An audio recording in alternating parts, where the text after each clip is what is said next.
Africa and the Caribbean island states of the Americas are working on various aspects of collaboration and partnerships in the oil and gas industry.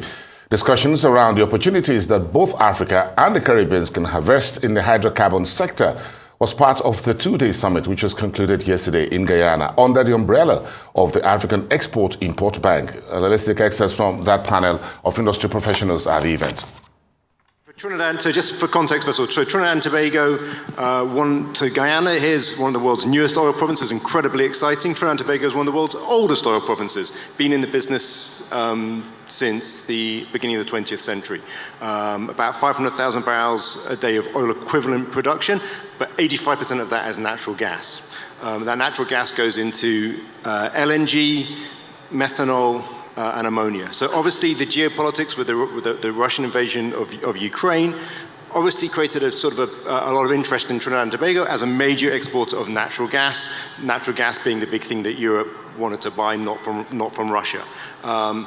And also ammonia, another big export traditionally of Russia and of Ukraine. Trinidad, major exporter is actually the world's major exporter of ammonia. Most ammonia is not exported, doesn't cross the border, it goes into production. Trinidad is a major exporter of ammonia, incredibly important for food.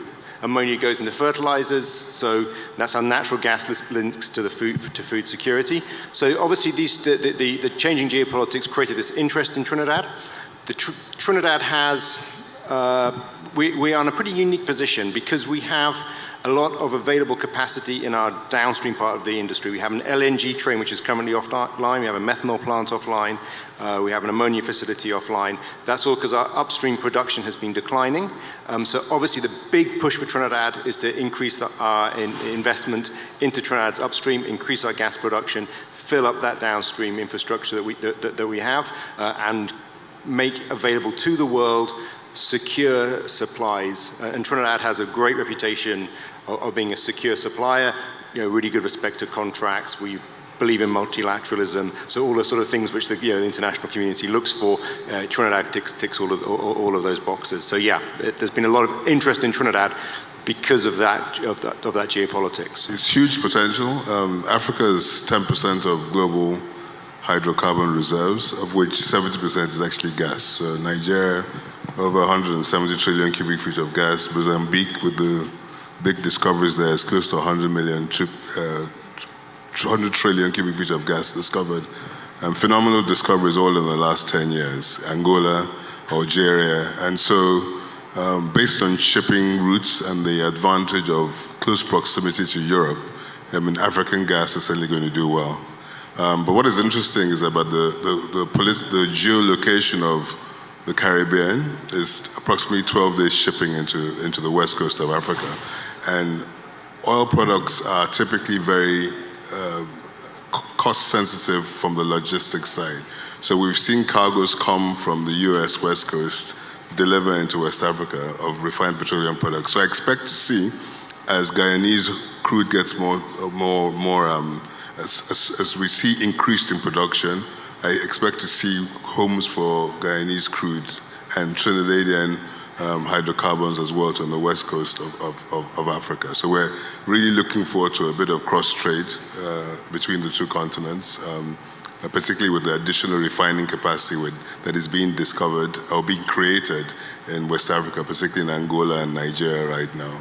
And slates of crude are necessary. It's a blend that is utilized in most refining processes and not just singular crude from one region. So they're great prospects for the future. It's an opportunity for African and Caribbean nations with what you see happening in Ukraine, but it boils down to something very, very easy. It's going to mean, can we ramp up capacity? Can we really meet the demand? I hate to tell you, no, we cannot. Because why? We do not have the funding that goes into developing a lot of underexplored fields that are there. So you could have potential, you could have discoveries, but if you cannot ramp it up and bring that gas, then you would not be able to meet European demand and also meet African demand. So it is an opportunity for us to, we could say we've been saved by the bell, but we need to ramp ourselves up and get our house in order to be able to meet that demand. So for us to just say, yes, it is an opportunity, but what are we doing about it? Being able to really go in there, explore more, drill, discover, produce that gas, but also demand on our partners, whether they're coming from Europe or any place where they're saying, you need to produce and give us gas. What are we asking of them? Don't just give us gas. I saw on the news coming here that the Chancellor of Germany is in Nigeria looking for gas. Put some money in the game. You need to put money so you can produce the gas. And I mean, Owando is sitting right here. They stand on so many potential resources. How many people are going to them and say, let us do joint ventures with you? Same with Caribbean companies. That's how you get a lot of the gas out. It's not just demanding it without investing in it.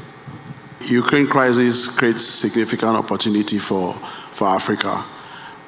You know very well that 5 of the top 30 oil-producing countries in the world are on the African continent.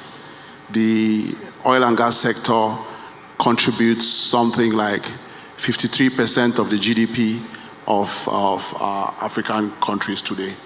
In some countries, actually like Equatorial Guinea, Chad, Gabon, it is a very significant percentage of the GDP, physical revenues to those countries. Again, over the last couple of years, we've seen significant discoveries in both gas and in oil. 18 African countries today are producing oil. They have about 175 million of reserves, barrels of reserves. In terms of gas, over 9% of the world's reserves in gas are in about 20-something African countries, which accumulates to about 18 trillion cubic standard feet meters of gas. So there's a lot of opportunity for the continent. But how do we develop this opportunity to meet our energy resources on the continent? I think that is where the challenge is actually today, in terms of the capacity, not only financially, but also technically, to extract that in a safe way to meet the energy requirements of the continent.